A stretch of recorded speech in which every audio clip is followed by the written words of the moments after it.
Hello, this is Dave Hurwitz, executive editor at ClassicsToday.com, here with another in our occasional series about shorter works, fillers, if you want to call them that, because when you buy a disc of something and they need a little extra space, they stuff them in there to round out the disc. In this case, we have a choral filler. And those are even rarer than orchestral fillers generally because, you need to have some sort of choral thing to attach it to. In this case, Haydn's Te Deum for the Empress Marie Therese. Now, Haydn wrote two of these at opposite ends of his career. They're both in C major, so it can be a little bit confusing. This one was composed in 1798-80, in that 1800, 1798 to 1800. Call it 1800. The reason we can call it 1800 is because that way it becomes the first in the line of five great Te Deum settings in the 19th century. So if you start with Haydn, you get Berlioz, Verdi, Bruckner, and Dvorak, which is everything you need to know in your life in terms of Te Deums, at least after the Renaissance, you know what I mean? So this is an absolutely splendid piece. It's for chorus all the way. There are no solos, which I sometimes think is a wonderful thing.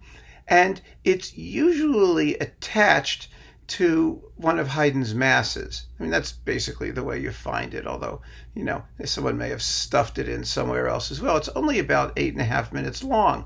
It's completely lively and wonderful, and it's scored for a very, very large orchestra, including trumpets and 3 trombones, which are sort of ad-lib parts, and most performances leave them out, which is a terrible, terrible, terrible mistake, because Haydn is always better the more you can stuff into it if he gives you the opportunity. His scale may have been small, but his sound was really big.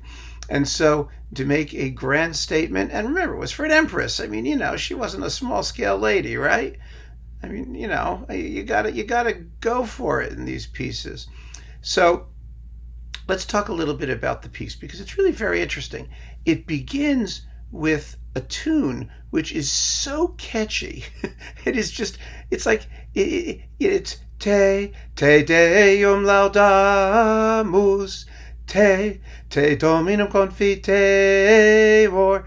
I mean, it could be like a college football fight song, It's like, go Vienna University, crush the scum at Bratislava Tech.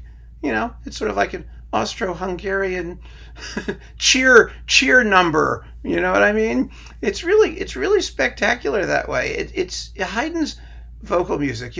We tend not to think of Haydn as a composer of vocal music because he's famous for symphonies and string quartets and all that, but he was actually a very, very good singer. He was trained as a boy soprano in St. Stephen's in Vienna, which is where he got his musical education, and he had considered at one point in his life becoming a castrato because once his voice broke, he was thrown out of the choir and was left basically to starve to death on the streets of Vienna, which is how they did it back in those days. Fortunately, he found some work.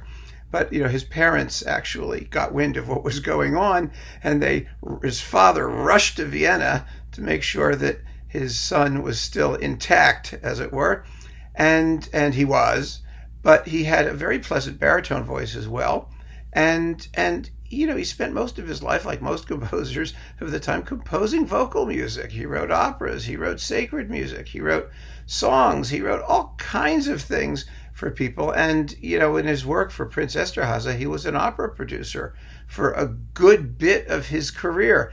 So he really understood how to write for choir. And I sang this piece in college, in our college glee club, and at Johns Hopkins University, and it was wonderful. I mean, the thing just sings itself. Even the fugue, it ends. The piece is quite similar in structure to Bruckner's Te Deum. Bruckner had to know it. It was the kind of work that you would have heard in the Austrian provinces, and it seems to me that that although Bruckner's is 25 minutes long because it has extra sections and whatnot, the Haydn is very similar. It begins with a sort of rousing cheer at the beginning.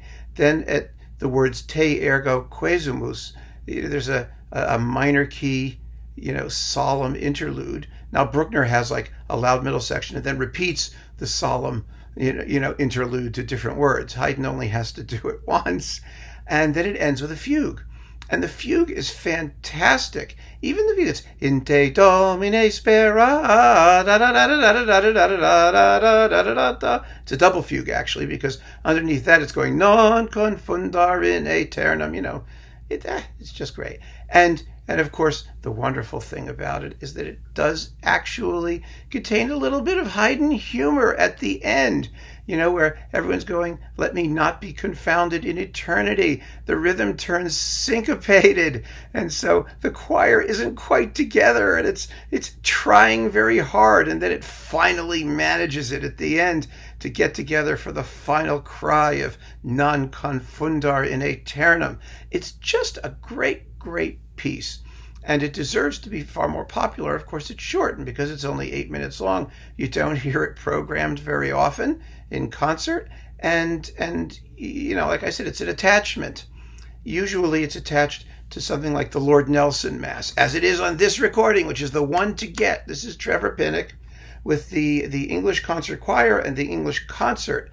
It comes with a fabulous, fabulous Lord Nelson Mass, with a great lineup of soloists. You've got Felicity Lott, Carolyn Watkinson, Maldwin Davies, and David Wilson Johnson. I mean, this is the one to get. It's available singly, and it's available there's a Pinnock box of Haydn that is really quite wonderful. It contains all of his recordings of the Sturm und Drang symphonies. It's a terrific box to get if it's still around. But, Harnoncourt, for example, did exactly the same coupling, the Nelson Mass with the Te Deum, but that one strikes me as not as much fun as the Pinnock. There's a time for Harnoncourtisms, his rhetorical excesses and things, and it's a very good recording. It really is. But this is one of those pieces where you just want to, put the pedal to the metal and drive it, and that's what Pinnock does. And he's got the trombones. The last blast out of the brass is so glorious. It sounds like the end of Brahms' Second Symphony. You have this just roar coming out of the brass section. It's just fantastic. So I recommend very, very strongly that you find Haydn's Te Deum in C, the late one, and this is the recording of it to get, the Pinnock. It's totally, totally enthralling.